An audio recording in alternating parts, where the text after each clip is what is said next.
पहाड़ों की जिंदगी बहुत संघर्षपूर्ण है। उत्तराखंड राज्य बनने के 21 सालों के बाद भी यहाँ स्वास्थ्य और शिक्षा सुविधाएं एक स्वप्न की तरह हैं।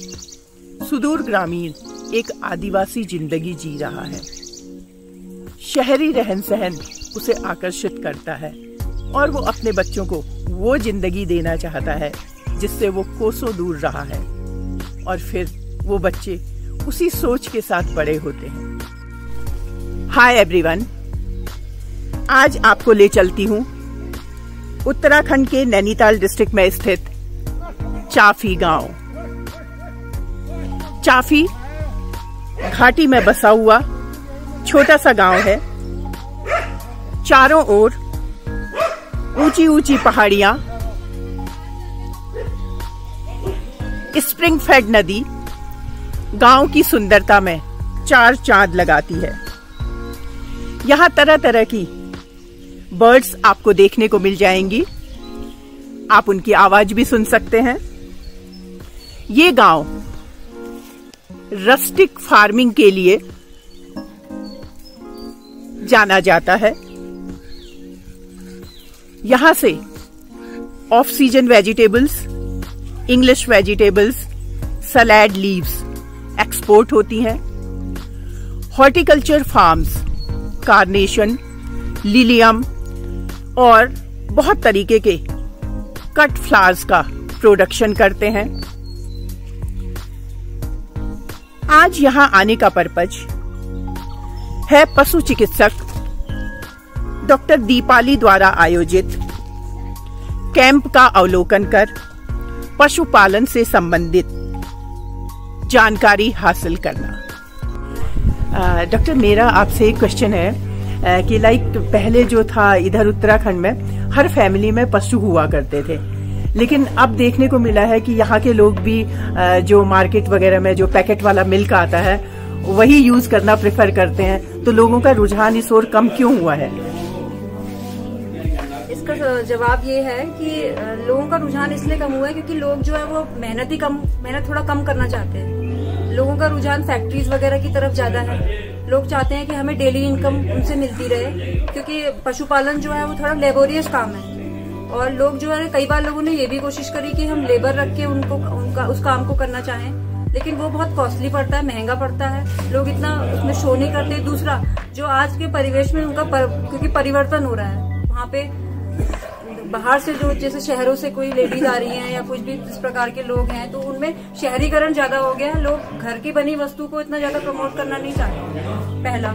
दूसरा जो है कि यहाँ पे हम जब सीमन या कृत्रिम गर्भाधान करते हैं तो उनमें जो 50% उसमें मेल और 50% फीमेल होने के चांसेस होते हैं। तो मेल अगर यहाँ पैदा हो जाते हैं तो मेल का तो कोई यूज होता नहीं है। आजकल खेती सब ट्रैक्टर वगैरह से ही की जा रही है। तो जिस समय ट्रैक्टर से, जब पहले का जमाना था, उस समय ये होता था कि बैलों से खेती की जाती थी, तो उन मेल एनिमल्स की अब कोई यूटिलिटी रही नहीं है। तो इसलिए जो है वो जो फीमेल्स हैं, फीमेल्स की उनका नंबर जो है वो कम होता चला जा रहा है और मेल्स का भी नंबर कम होता चला जा रहा है। मेल्स की कोई यूटिलिटी है ही नहीं। मेल्स को वो रास्ते में ले आ रहे हैं और उनको छोड़ दे रहे हैं। दूसरी चीज ये हो सकती है। तीसरा ये है कि यहाँ से लोग रेगुलर पलायन कर रहे हैं, माइग्रेशन कर रहे हैं। पलायन से क्या है कि वो प्रेफर कर रहे हैं कि हम उस एरिया में, उस जगह पे जाना पसंद कर रहे हैं जहाँ पे की इंडस्ट्रीज है, जहाँ पे उनको इजीली जॉब मिल जा रही है या 5-7 हजार रुपए, 10 हजार रुपए की उनकी आय हो जा रही है, उसमें वो ज्यादा जाना पसंद कर रहे हैं। क्योंकि जो डेयरी या पशुपालन का काम है वो मेंटेनेंस चाहता है। जब तक इंसान अपना पर्सनल इंटरेस्ट या पर्सनल उस पर फोकस ना दे, तब तक ये काम जो है वो फलीभूत नहीं हो पाता। और चौथा इसका रीजन ये हो सकता है मेरी समझ में कि एनिमल्स जो है वो बाहर के एनिमल्स यहाँ पे उत्तराखंड के अनुसार हमने अडॉप्ट कर लिए। तो हॉलिस्टीन या जर्सी जो ब्रीड है यहाँ की, बाहर की अडॉप्ट की गई है, उसमें जो है वो रेगुलरली ऐसी रिप्रोडक्टिव दिक्कतें आ रही हैं जिसमें कि वो कई बार ब्रीड नहीं कर पाती है। मुझे करीब 13 साल हो गए इस जॉब में एज अ फील्ड वेट। तो मैंने यही देखा है कि उन एनिमल्स में जो है वो रेगुलर रिपीट ब्रीडिंग की प्रॉब्लम आ रही है। रिपीट ब्रीडिंग मतलब वो बार बार कंसीव करवा रहे हैं, लेकिन उनमें जो है वो एनिमल गर्भित या गाभिन नहीं हो पा रहा है। तो इस वजह से उनको धीरे धीरे करके पशुपालन कम करना पड़ रहा है, क्योंकि बाहर की ब्रीड्स पाल रहे हैं, अपनी ब्रीड्स को ना पालकर बाहर की ब्रीड्स पाल रहे हैं। डॉक्टर दीपाली, आपका जो पशुपालन विभाग है उसकी क्या क्या योजनाएं हैं? पशुपालन विभाग की योजनाएं जो ग्रासलैंड से संबंधित है, जो कि स्वयं सहायता समूह में या महिलाएं जिसको चला सकती हैं, वो स्कीम्स है। ग्रासलैंड की योजना है जो मनरेगा के थ्रू संचालित की जाती है, और दूसरी गौचर विकास की योजना है। तो इन दोनों ही योजनाओं में जो है एक समूह के माध्यम से जो उस एक समूह गठित किया जाता है हर गांव में, और उस गांव में जो है जो एरिया है, जैसे चारा का एरिया है, उसको सेलेक्ट कर लिया जाता है।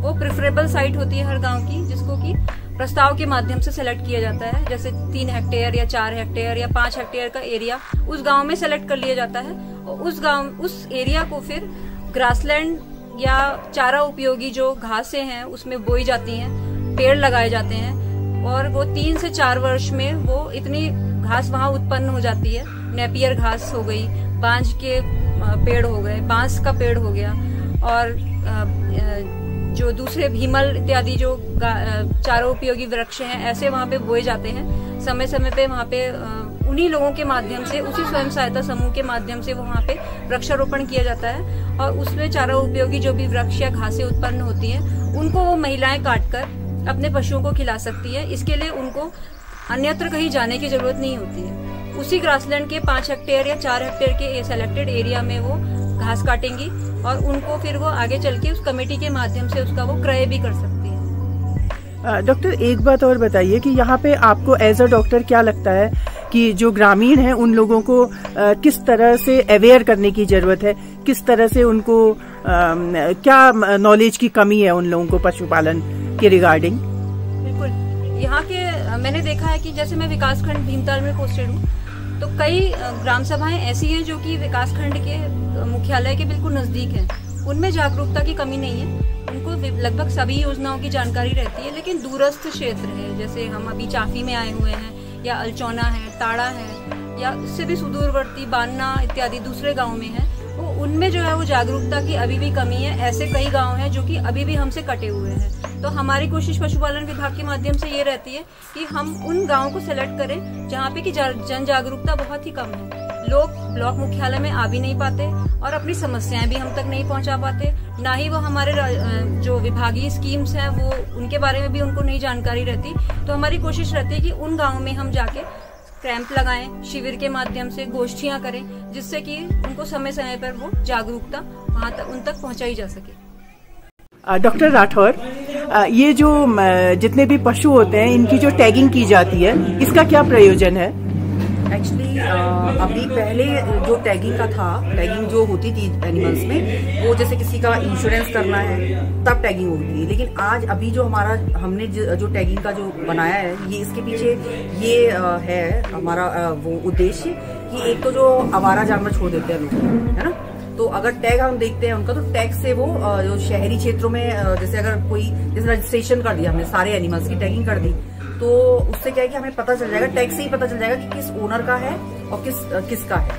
तो उससे 2-3 हमारी जो प्रॉब्लम्स है वो शॉर्ट आउट हो जाती है। जो आवारा जानवर जो शहरी क्षेत्रों में घूम रहे हैं खुले, एक तो वो शॉर्ट आउट होगी कि कोई एनिमल हमारी पकड़ में आया और हमने उसके टैग से पता लगा लिया कि ये किसका है। तो शहरी क्षेत्रों में तो ये यूज है इसका है कि आप वो कर सकते हो। दूसरा ये है कि उसको एक जैसे ह्यूमन में हमने जो करा है वो आधार कार्ड जैसे उनका इश्यू होता है, तो एक तरीके से आप उसको इसका आधार कार्ड मान के चलिए टैग का, कि उसका एक हमने आइडेंटिफिकेशन नंबर उसको इशू कर दिया है। तो वो आइडेंटिफिकेशन नंबर जब हम उसको इशू कर रहे हैं तो वो उसका हर जगह काम आएगा। जैसे सपोज आपको लोनिंग करवानी है तो उसके लिए भी वही हम यूज करेंगे।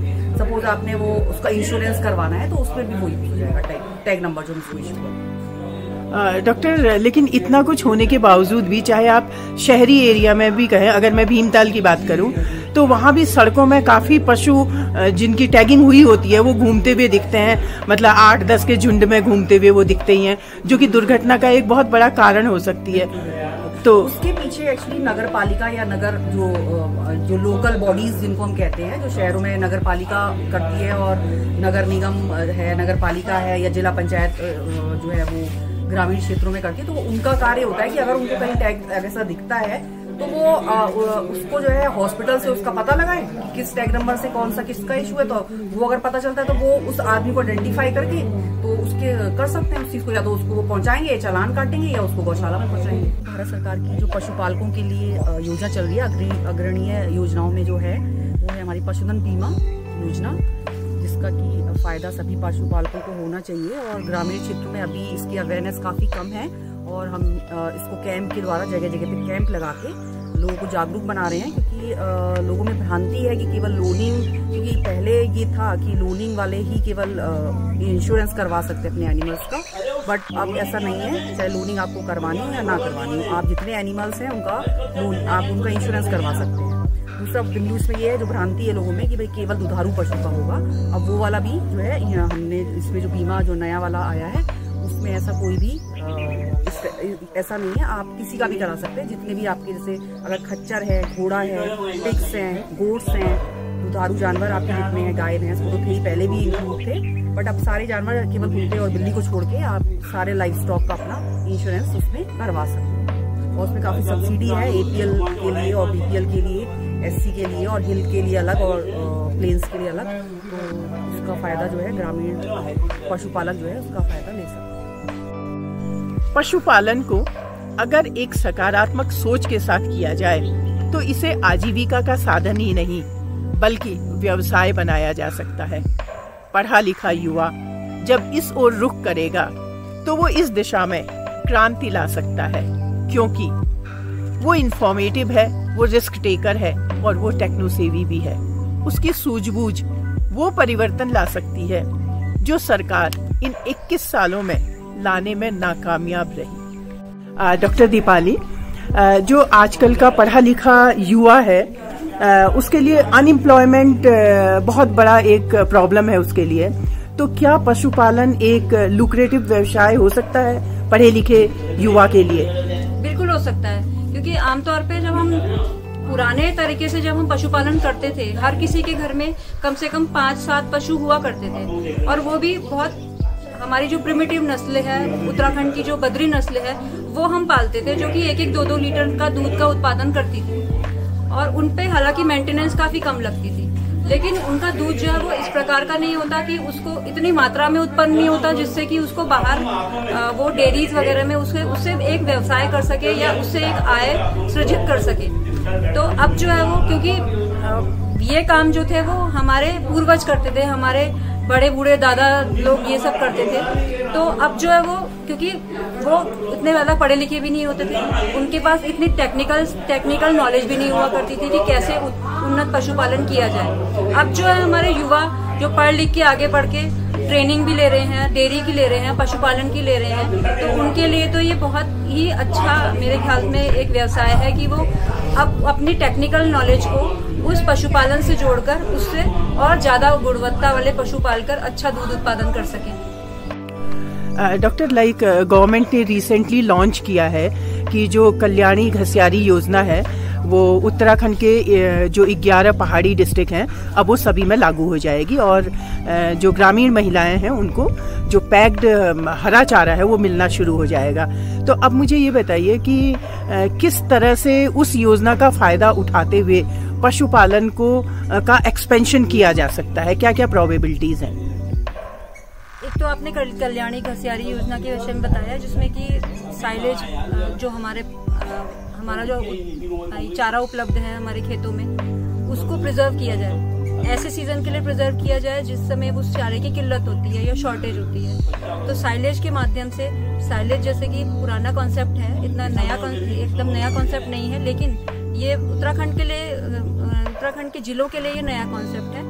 यूनिवर्सिटीज में साइलेज अभी भी बनाया जाता है, किंतु इसका जो है प्रसारीकरण ज्यादा नहीं हो पाया, लेकिन अब ये योजना अच्छी लॉन्च करी हुई है भारत सरकार ने, जिसमें कि उनके ही खेतों में उपलब्ध जो चारा है, चारे की घास है, उसको अपने ही खेतों में वो साइलेज पिट्स बनाकर उसमें डालकर उनको परमानेंटली प्रिजर्व किया जा सकता है, जिससे कि वो आगे चल के उनके पशुओं के लिए यूटिलाइज की जा सके। दूसरा जो है वो एक और मैंने जो IVRI में एक ट्रेनिंग अटेंड करी थी, भारतीय कृषि विज्ञान संस्थान अनुसंधान संस्थान है बरेली में। तो उसमें जैसे कि मोदी जी ने, हमारे माननीय प्रधानमंत्री जी ने स्टार्टअप्स को बहुत ज़्यादा महत्व दिया हुआ है। तो स्टार्टअप्स में क्या करते हैं कि उसमें मैंने देखा कि ऐसे भी नवयुवक थे जो कि अपनी सीए इंजीनियरिंग की और अच्छी नौकरी छोड़कर, विदेशों से वो नौकरियां छोड़कर उन्होंने भारत में आकर, अपने घर पे आकर उन्होंने स्टार्टअप किया। जैसे बेंगलोर में या दिल्ली में थे वो, बेसिकली गांव से ही जुड़े हुए, लेकिन उसको उन्होंने स्टार्टअप किया और उसमें उनको सब्सिडी भी मिली है, छूट मिली है, 4 से 5 लाख रुपए की छूट मिली है। उसमें वो लोग क्या करते हैं कि जैसे गाय का गोबर है या गाय या गौमूत्र है, उसको लेकर उन्होंने ऐसे प्रोडक्ट्स बनाए और फिर उनकी ऑनलाइन मार्केटिंग स्टार्ट करी है। तो ऑनलाइन जैसे अमेज़ॉन या दूसरे, मैं किसी का नाम नहीं लेना चाहूँगी, लेकिन इस तरीके के ऑनलाइन मार्केटिंग के माध्यम से उन्होंने उन जो बाय प्रोडक्ट्स जो कि अब अभी तक हम लोग केवल वर्मी कंपोस्ट और घर में गोबर गैस के हिसाब से ही उसको हम इस्तेमाल करते थे अपने गाँव में, लेकिन उन्होंने उससे भी गमले बनाना, मैच स्टिक्स बनाना, अगरबत्तियाँ बनाना और खूबसूरत से घर में डिज़ाइन बनाना या डेकोरेशन के आइटम्स बनाना गोबर से और गौमूत्र से उन्होंने ऐसे प्रोडक्ट बना लिए हैं जो कि मेडिसिनल उपयोगिता के हैं, कई सारी बीमारियों को भी ठीक करते हैं और उसकी फिर वो ऑनलाइन मार्केटिंग करते हैं। उसके माध्यम से वो काफ़ी अच्छा पैसा अर्न भी कर रहे हैं और भारत सरकार ने द्वारा इस प्रोग्राम में सब्सिडी भी दी जाती है। डॉक्टर दीपाली, पलायन को रोकने के लिए किस तरह से पशुपालन विभाग की जो गवर्नमेंट द्वारा लगाई गई स्कीम है वो यूजफुल हो सकती हैं? देखिए, पलायन को रोकने के लिए भारत सरकार ने भरसक प्रयास किए हुए हैं और पिछले 5-7 सालों से कई योजनाएं चलाई जा रही हैं जो कि पहाड़ के युवाओं को उनके उसी क्षेत्र तक रखने के लिए जहां उनकी जमीन है, जहां उनका घर है, जहां उनका परिवार है, वहीं से वो जो अपने पशुपालन करके आय सृजित कर सकते हैं। इसके लिए जो है पशुपालन विभाग नाबार्ड के माध्यम से, जो national animal dairy development bank है, उसके माध्यम से जो है वो कई योजनाएं चलाई जाती हैं जिसमें कि वो उन्नत पशुपालन, जैसे डेयरी का व्यवसाय कर सकते हैं। डेयरी में वो 4, 6, 8, 10 ऐसे जोड़े में पशु पाल सकते हैं और उससे वो जो है उन्नत नस्ल के पशु पाल के अच्छा अपना दूध का उत्पादन करके डेयरीज या लोकल मार्केट में उसे बेच सकते हैं, पहला। दूसरी योजना जो है वो है कुक्कुट पालन की योजना है। ये भी नाबार्ड के माध्यम से संचालित होती है और इसमें जो है वो 25% की सब्सिडी और 33% की सब्सिडी है SC और APL कैटेगरीज में, और इसके माध्यम से जो वो कुक्कुट पालन का व्यवसाय कर सकते हैं। वो 500 पशुओं से 500 बर्ड से स्टार्ट करके 1000-2000 अपनी कैपेसिटी के अनुसार वो ब्रॉयलर या क्रॉयलर पशु या लेयर पशु पक्षी पाल सकते हैं। ऐसी बात भी नहीं है, केंद्र सरकार ग्रामीणों, किसानों के लिए नई नई स्कीम्स निकालती है। ये अलग बात है कि उत्तराखंड का ग्रामीण उन योजनाओं का कितना फायदा उठा रहा है। आज जरूरत है जागरूक होने की। विभाग द्वारा गांव-गांव में जाकर ग्रामीणों को जागरूक करने की कोशिशें भी की जा रही हैं। हाँ, इस बात से नकारा नहीं जा सकता है कि प्रशासनिक स्तर पर भ्रष्टाचार अपनी जड़ें मजबूत कर चुका है, जिसकी वजह से काश्तकार को भरपूर फायदा नहीं मिल पाता है। स्वयं को जागरूक करना, ग्रामीणों में एकता का होना आपके गांव की तस्वीर को बदल सकता है। डॉक्टर, आप जो जगह जगह गांव में जाके कैंप्स अरेंज करते हैं, इस कैंप का मेन क्या प्रयोजन रहता है? इन कैंप्स में हम पशुपालकों को अवेयरनेस उनके बीच में लाना चाहते हैं, क्योंकि हमारा जो प्रॉब्लम है जो पहाड़ों पे वो यही है कि पशुपालकों की अवेयरनेस नहीं है, क्योंकि वहाँ तक पहुँचने के लिए खुद जाना है आपने, क्योंकि वो लोग वहाँ तक अस्पताल से आए, उनको वहाँ की जगह बताना है कि आपको ये योजनाओं का फायदा उठाने अस्पताल तक आना है, तो हमें खुद जाके कैंप्स इसीलिए अरेंज किए जाते हैं। जैसे कि डॉक्टर साहब ने इस वक्त भीमताल में कर रखा है कैंप अरेंज, जिसमें कि वो दवाइयों का डिस्ट्रीब्यूशन करेंगी और बाकी और जानकारी आज हम यहाँ ग्राम सभा चाफी में उपस्थित हैं, जिसमें कि हमारे आज ऑर्गेनाइज करने का मेन पर्पज ये है कि हमारे भारत सरकार द्वारा एक खुरपका मुंहपका रोग नियंत्रण कार्यक्रम चल रहा है और इस कैंप के माध्यम से हम लोगों को ये जागरूकता फैलाना चाहते हैं कि वो अधिकतम संख्या में अपने पशुओं का टीकाकरण करवाएं। टीके सेफ हैं और भारत सरकार का ये बहुत अग्रणी कार्यक्रम है अभी कि भारत को, यहाँ के पशुओं को खुरपका बीमारी से का दूर करना है, उन्मूलन करना है। जैसे पल्स पोलियो का अभियान चलाया था भारत सरकार ने, उसी प्रकार से पशुओं में ये खुरपका जो बीमारी है वो बहुत राष्ट्रीय महत्व की है और इससे बहुत सारा इकोनॉमिक लॉस भी ओनर को या किसान को झेलना पड़ता है। उसके लिए हम मुख्य रूप से ये अवेयरनेस फैलाना चाहते हैं कि लोग अधिकतम संख्या में अपने पशुओं का टीकाकरण करवाएं। तो इस कैंप के थ्रू आप गांव-गांव में जाके टीकाकरण करते हैं?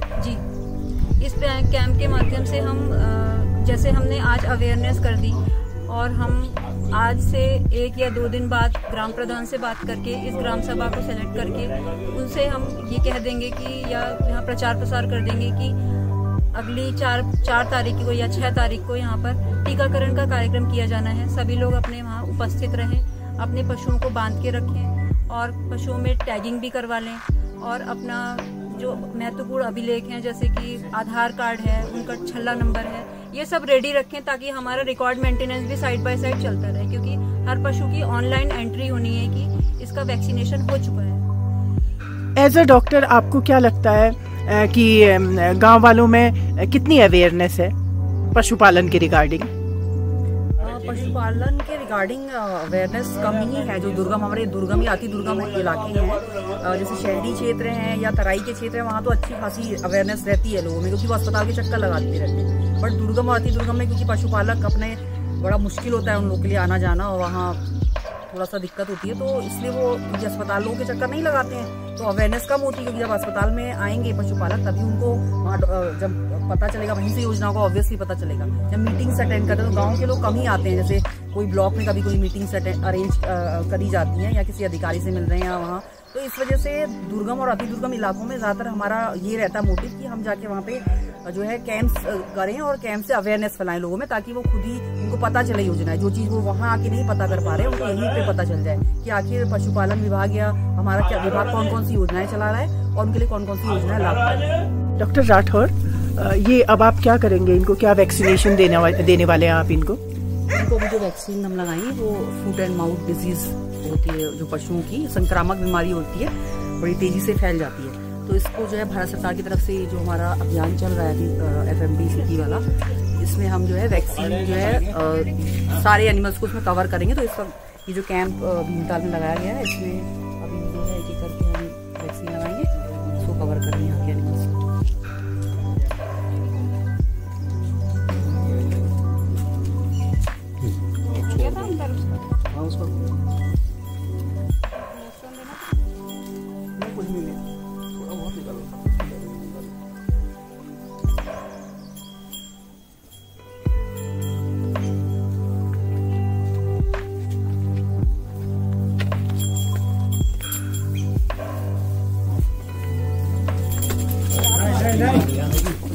पीठ पकड़ो, पीठ गणेश पीठ पकड़ो, दे वो रस्सी दे मोटिया पीठ पकड़ो नहीं।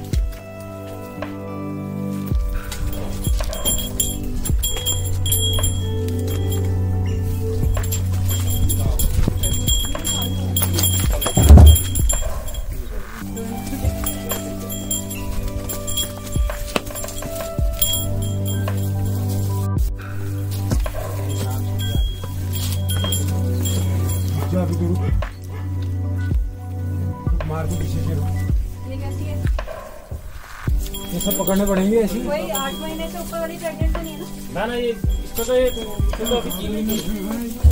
अरे तो कितना वो कर दिया है।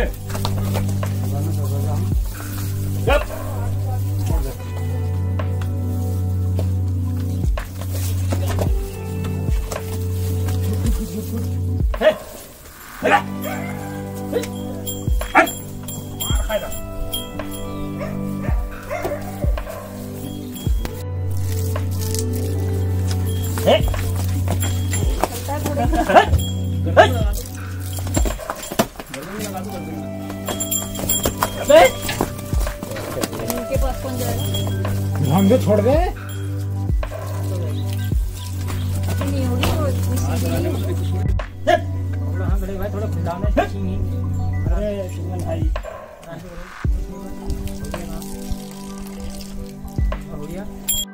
नहीं जानते। मैं डॉक्टर दीपाली लालवानी, पिछली बार भी बताया था मैंने। जब हम कब आए थे, जुलाई में कब आए थे, मई में। हाँ, मैं डॉक्टर दीपाली लालवानी, पशु चिकित्सा अधिकारी ग्रेड 1 विकासखंड भीमताल में पोस्टेड हूँ और आपसे पहले भी साक्षात्कार हो चुका है। आत्मा फार्म स्कूल यहाँ जो एक एग्रीकल्चर टेक्नोलॉजी मैनेजमेंट एजेंसी है, आत्मा का काम क्या है? आत्मा का परमात्मा से मिलन नहीं।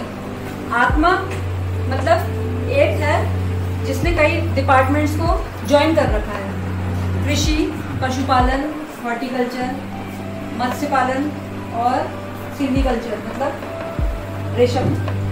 ये सारे 4-5 डिपार्टमेंट हैं जो कि एक प्रारूप बनाते हैं, एक यूनिटी बनाते हैं। तो हम आत्मा परियोजना ये इस तरीके से संचालित होती है। इसमें हम पशुपालकों को सेलेक्ट करते हैं। अभी हमने खीम सिंह नेगी जी के यहाँ एक फार्म स्कूल का संचालन किया है। तो इस फार्म स्कूल के संचालन में ये प्रिंसिपल हैं स्कूल के, ये स्कूल के प्रिंसिपल हैं। आप सब क्या हैं? स्टूडेंट्स हैं। हम क्या हैं? मैनेजिंग स्टाफ, मैनेजिंग डायरेक्टर है उसके। पैसा हमारे पास है, पैसा हमने दिया खीम सिंह नेगी जी को और हमने इस मैनेजमेंट में थोड़ा पैसा अपने पास रखा आपको दवाइयाँ देने के लिए, थोड़ा पैसा इनको दिया ताकि आपने हमारे कैंपों का संचालन या गोष्ठियों का, मीटिंग का संचालन प्रॉपर ढंग से ये कर सके। ठीक है, तो इसलिए जो है हमारे ये प्रिंसिपल साहब हो गए, आप सब के स्टूडेंट्स हो गए। अब ये प्रिंसिपल साहब का क्या काम है? स्टूडेंट्स को मैनेज करना। आज ढंग से मैनेज नहीं कर पाए, आज कम स्टूडेंट्स आए स्कूल में, क्लास में कम स्टूडेंट्स आए, थोड़ा सा इनकी भी प्रॉब्लम हो गई, आप लोगों की भी प्रॉब्लम हो गई। मैं समझ पा रही हूँ इस चीज़ को कि इनके भी काम है पर्सनल, आप लोगों को भी सभी के काम होते हैं। खेती का काम है, पशुपालन सभी करना है आप सबको, हमसे भी बात करनी है, हमारी बातें भी सुननी है, ये सब करना है। मुख्य रूप से आत्मा के जो उद्देश्य है वो आत्मसात तब हमारा पर्व सॉर्ट आउट होता कि 20 से 25 लोग यहाँ आते। हालांकि आप भी उन 4 लोगों को जाके बताएंगे, लेकिन मैं जो साक्षात्कार सीधे सीधे आपसे कर रही हूँ तो हो सकता है मेरी बात एक ऐसा होता है ना कि एक के मुंह से बात सुनी, दूसरे के मुंह जब आप दूसरे को बताएंगे या आप दूसरे को बताएंगे तो उसमें थोड़ा सा मॉडिफिकेशन हो जाएगा। हो सकता है आप उतने अच्छे तरीके से ना बता पाए जो मैंने आपको बताया, तो वो यहाँ आ जाते तो बहुत अच्छा होता। खैर चलिए, कोई नहीं आए तो कोई दिक्कत नहीं है। आप, मेरा मकसद ये है कि आप मेरी बात उन तक पहुँचाएं। क्या संचालित है? तो पशुपालन आप सभी लोग करते हैं, पीढ़ियों से करते हैं, आज से तो कर नहीं रहे, बहुत लंबे समय से कर रहे हैं। उन्नत पशुपालन कैसे करना है? उन्नत मतलब कि आप उन्नतिशील या प्रोग्रेसिव फार्मर कैसे बनेंगे? मतलब प्रोग्रेसिव फार्मर का मतलब आप कोई बताएंगे? कैसे अच्छा पशुपालन कर सकते हैं? कुछ तो बोलो, महिलाएं तो बहुत बोलती हैं, कुछ तो बोलो। आप अच्छा पशु, आपकी जब आप पशु पालते हैं आपकी क्या कोशिश रहती है? क्या कोशिश रहती है कि मैं क्या करूं ऐसा कि मेरा पशु अच्छा दूध दे, ज्यादा दूध दे, मुझे कम से कम उसे खिलाना पड़े, कम से कम इस पे मेहनत करनी पड़े। ललित को, बिष्ट जी को, मुझे या किसी भी डॉक्टर को कम से कम अपने घर में बुलाना पड़े। चाहते हो कि नहीं चाहते हो? खर्चा मेरा कम से कम हो, लागत कम से कम आए और मेरा पशुपालन उत्तम हो, दूध मेरा उत्पादन और भी अधिक हो। तो ऐसे कैसे कर पाओगे? एक तो आप अच्छी नस्ल पालोगे। ठीक है, मैंने देखा अभी टीकाकरण करा, नस्लें आपने सभी अच्छी पाली हुई हैं। भैंसों की अच्छी नस्लें हैं, मुर्रा, जाफराबादी, ये सभी है। मुर्रा मुख्य रूप से मुर्रा की क्रॉस नस्लें यहाँ पे चलती हैं। जो हमारी मुर्रा नस्ल कैसे पहचानते हैं, नेगी जी बताइए? क्योंकि उसके सींग पूरे घूमे रहते हैं। सही, उसका एक निशानी है, पूरी काले रंग की होगी और उसके सींग जो है बिल्कुल ऊपर ही ऊपर घूमे हुए होंगे। एक होती है, एक हमारी पहाड़ी नस्ल है, उसके सींग दराती के आकार के पीछे को होंगे या फिर ऊपर को घूमे होंगे, लंबे होंगे, गोल नहीं होंगे। ठीक है, तो अब मुर्रा नस्ल से क्रॉस कर करके हमने अपनी पहाड़ी नस्ल को मुर्रा का क्रॉस बना लिया। उसका दूध उत्पादन पहाड़ी नस्ल का जहाँ 2 से 3 लीटर होता है प्रतिदिन, मुर्रा नस्ल का, प्योर मुर्रा नस्ल बता रही, 16 से 17 लीटर दूध उत्पादन होता है। लेकिन आपके घर में नहीं हो पाएगा क्योंकि वो क्रॉस है। प्योर मुर्रा नस्ल आप नहीं पाल पाएंगे यहाँ पे, क्योंकि प्योर मुर्रा नस्ल को पंजाब साइड की नस्ल होती है। तो जहाँ की जिस स्टेट की वो, जिस राज्य की वो नस्ल है, वही ज्यादा अच्छी तरह पनपती है। क्या है, अब वो जो कठुआ गाय आप कहते थे ना जिसको, उत्तराखंड की अब जानी मानी ब्रीड बन चुकी है। वो उत्तराखंड राज्य की एकमात्र ब्रीड है, उसको कहते हैं बगरी। और उसका जो है प्रिजर्वेशन, क्योंकि आपने अपने घर से हटा दिया, आपने घर से हटा दी, इस तरीके से पूरे उत्तराखंड से वो अब खत्म होने की कगार पे है। लेकिन उसकी खासियत भी है कुछ, जैसे अभी मैंने बताया, मैडम ने पूछा भी मुझसे कि उसके दूध में ऐसी क्या खासियत है, कुछ खासियत है उसके दूध में, आपको लगा अंतर? दूध गाढ़ा होता है उसका, भले 1 लीटर दूध देगी लेकिन उसका फैट प्रोडक्शन बहुत अच्छा होता है। ठीक है, अभी उसका घी जो है 800 रुपए किलो बिक रहा है बाजार में, बिक रहा नहीं बिक रहा है? बद्री नस्ल का मैम 800 नहीं 1500 पर केजी। 1600 उन लोगों का भी प्रत्यक्षदर्शी है। 1600 रुपए किलो उसका घी मिल रहा है। अभी आपकी बड़ी गाय का घी बेचने जाओगे कितना रुपए मिलेगा? होता ही नहीं, ये बात भी बहुत सही कही। घी तो है ही नहीं उसका, घी तो कहाँ से मिलेगा? अभी मेरे पास कितनी बार ब्लॉग से, कभी सीडीओ कार्यालय से, कभी बीडीओ कार्यालय से फोन आता है कि हमें प्योर बद्री गाय का घी उपलब्ध करा दीजिए, जो रेट मिलेगा हम वो लेंगे। होलिस्टीन गाय है तो आप बताएंगे कोई होलिस्टीन का क्या निशानी है, कैसे पहचाने की होलिस्टीन है? धब्बेदार, काले सफेद रंग के धब्बे होंगे या भूरे सफेद होंगे या पूरी काली होगी? ये है ये हाइट में वो होती है और साहिवाल होती है और लंबी, साहिवाल लंबाई में ज्यादा होती है। सही है, सींग भी थोड़े हिलते हुए होते हैं। साहिवाल अच्छी नस्ल की गाय है, हमारे देश की गाय है वो, और उसका दूध उत्पादन भी अच्छा होता है, गाढ़ा होता है। तो ये चीजें अच्छी गाय, अच्छी जो गाय आपने पाली वो कौन सी हुई? साहिवाल, जर्सी, रेड सिंधी और हॉलिस्टीन। प्योर नहीं, इनका क्रॉस। हॉलिस्टीन क्योंकि माइनस के टेम्परेचर में रहने वाली गाय है, वो इतनी जल्दी यहाँ अडॉप्ट नहीं कर पाती। तो मेरा आपको यही सजेशन रहेगा कि आप प्योर हॉलिस्टीन गाय कभी ना पालें। यहाँ उसकी रिपीट ब्रीडिंग की, बार बार सीमन लगवा रहे हैं और नहीं रुक रही है, उसकी समस्याएं 2-3 ब्याह के बाद आनी शुरू हो जाती है, फिर वो ठीक नहीं होती। ठीक है, तो वो हाँ, तो उसको क्रॉस करवा लीजिए अपनी नस्ल से, लोकल नस्ल से, साहिवाल से, रेड सिंधी से, जर्सी से, इससे क्रॉस करवा लीजिए और तब उसको अपने घर में रखिए। तो दूध उत्पादन भी 6, 7, 8 लीटर, 10 लीटर आपके खिलाने के हिसाब से हो जाएगा। ठीक है, तो आप उन्नतिशील पशुपालक, अच्छी ब्रीड पालिए, बढ़िए। दूसरा आपने क्या करा, टाइम पे पशुओं का टीकाकरण कराया। मुख्य रूप से क्या बीमारी होती है जिसका अभी हमने टीका लगाया? खुर पका, मुंह पका। खुर पक जाता है, मुंह पक जाता है। कहीं किसने देखी है वो बीमारी? नहीं देखी? बहुत पहले, 1 साल बहुत तो आप खुशनसीब है कि आपने नहीं देखी। अभी आप भीमताल में जाइए, आवारा पशुओं में मिलेगी, हर किसी के घर में 1 बार या 2 बार खुर पका, मुंह पका बीमारी हो चुकी है। ठीक है, अब से उनके जो है वो बात समझ में आई कि हमने टीका नहीं लगवाया था। अब तो निःशुल्क टीकाकरण की कोई कॉस्ट ही नहीं है। पशुओं को अपने जो है आप पहले कीड़े की दवाई खिलाइए, उसके बाद टीकाकरण करवा लीजिए। अब इन्होंने खिला रखी थी कीड़े की दवाई, तो हमने टीकाकरण कर दी। पहले उसमें कीड़े की दवाई खिलाइए, उसके बाद उसको टीकाकरण कर रही है। क्योंकि एक बार ये बीमारी पकड़ लेती है, पशु 7-8 दिन में ठीक तो हो जाता है, मरता भी नहीं है। खाना इतना कम कर देगा कि दोबारा वो दूध उतना देगा ही नहीं, सीधे आ जाएगा 1.5-2 लीटर पे। आपको या तो जबरदस्ती उसे पालना पड़ेगा या फिर उसे निकालना पड़ेगा। तो इसका टीकाकरण करवा लीजिए। मेरा मुख्य रूप से आज उद्देश्य ये था, 25 जून से हमारा जो है FMD, उन्मूलन खुर पका बीमारी को FMD भी कहते हैं। कोई आपसे कहे FMD क्या है तो ये सोचने में लग जाएगा कि क्या होता है, कौन सी बाहर की कोई बीमारी आ गई है। FMD मतलब खुर पका मुंह। ठीक है, इसका टीकाकरण करवा लीजिए। और अपने 8 महीने से के गाभिन जो पशु हैं उनसे ऊपर, यदि आपका पशु गाभिन है 8 महीने से ऊपर, उसमें टीकाकरण मत करवाइए।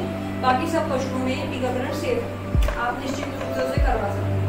ठीक है, पहले टीम को बता दीजिए कि हमारा पशु गाभिन है, करवा लिया। कीड़े की दवाई देती, हर 3 महीने में 1 बार कीड़े की दवाई देती उसको। मिनरल मिक्सचर खिलाया, ये देखिए मिनरल मिक्सचर है हमारे पास। पहले से घास पानी में उसको, घास में मिनरल मिल जाते थे, आज में क्योंकि जमीन में उसकी कमी है। कितना आपने खेती कर डाली तो सॉइल में उसकी कमी हो गई मिनरल की। अब उसके गाय में कैसे आएगा वो? घास में तो है नहीं वो चीज, तो आपको बाहर से सप्लीमेंट उसका डालना पड़ेगा। तो ये मिनरल मिक्सचर है, वो भी आपने अपने बड़े पशु को, या फिर ऐसा लग रहा है कि दूध का उत्पादन कम हो रहा है या रुक नहीं रहा है या गाभिन नहीं हो रहा, उसमें आप मिनरल मिक्सचर खिलाइए। ये आपने कर लिया। नमक दीजिए उसको खाने में, चारा तो आप सभी उसको देते हैं, साथ में उसको रोज 100 किलो दाने में 1 किलो जो है नमक का प्रावधान जरूर कीजिए। वही नमक जो आप खुद अपना खाते हैं, आयोडीन वाला। आयोडीन भी बहुत जरूरी होता है पशु के टाइम पे गाभिन होने के लिए। ठीक है, ये करिए।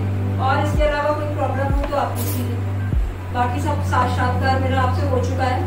और कोई आपकी समस्या, कोई पर्सनल किसी के घर की समस्या हो कि पशु में कोई दिक्कत आ रही है, ठीक नहीं हो रहा, तो आपको पूछ सकते हैं। भारत सरकार की राष्ट्रव्यापी कृत्रिम गर्भाधान योजना है, जिसमें कि पशुओं में अब ऐसे भी टीके लगने लग गए हैं जिससे वो गाभिन होंगे।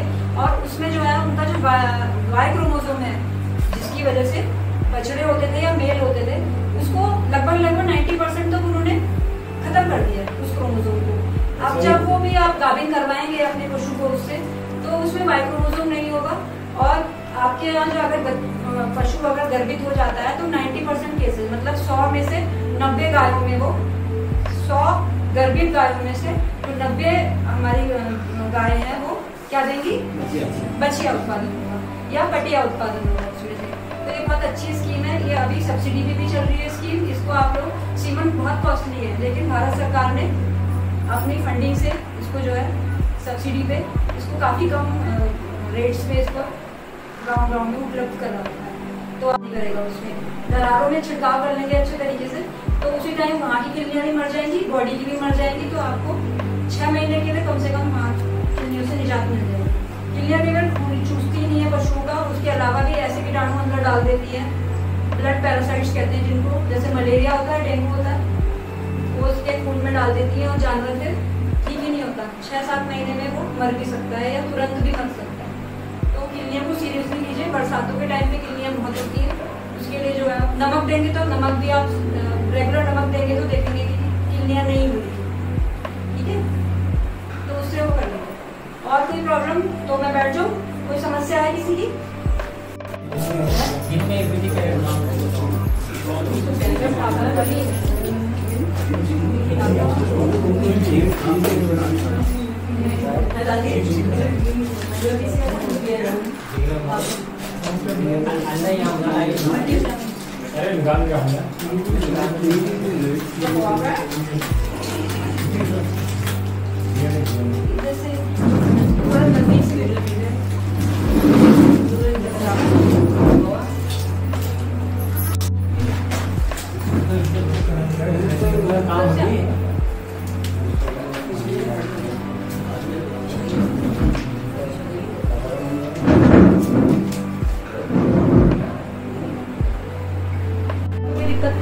कीड़े वाली दवाई दे रखी है, ये भी रख लो आप, डेट है 4 गोली बड़े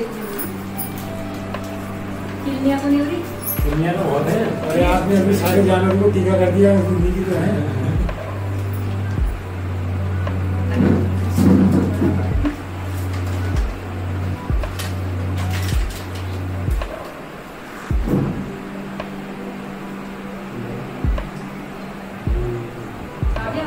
ये अलग है।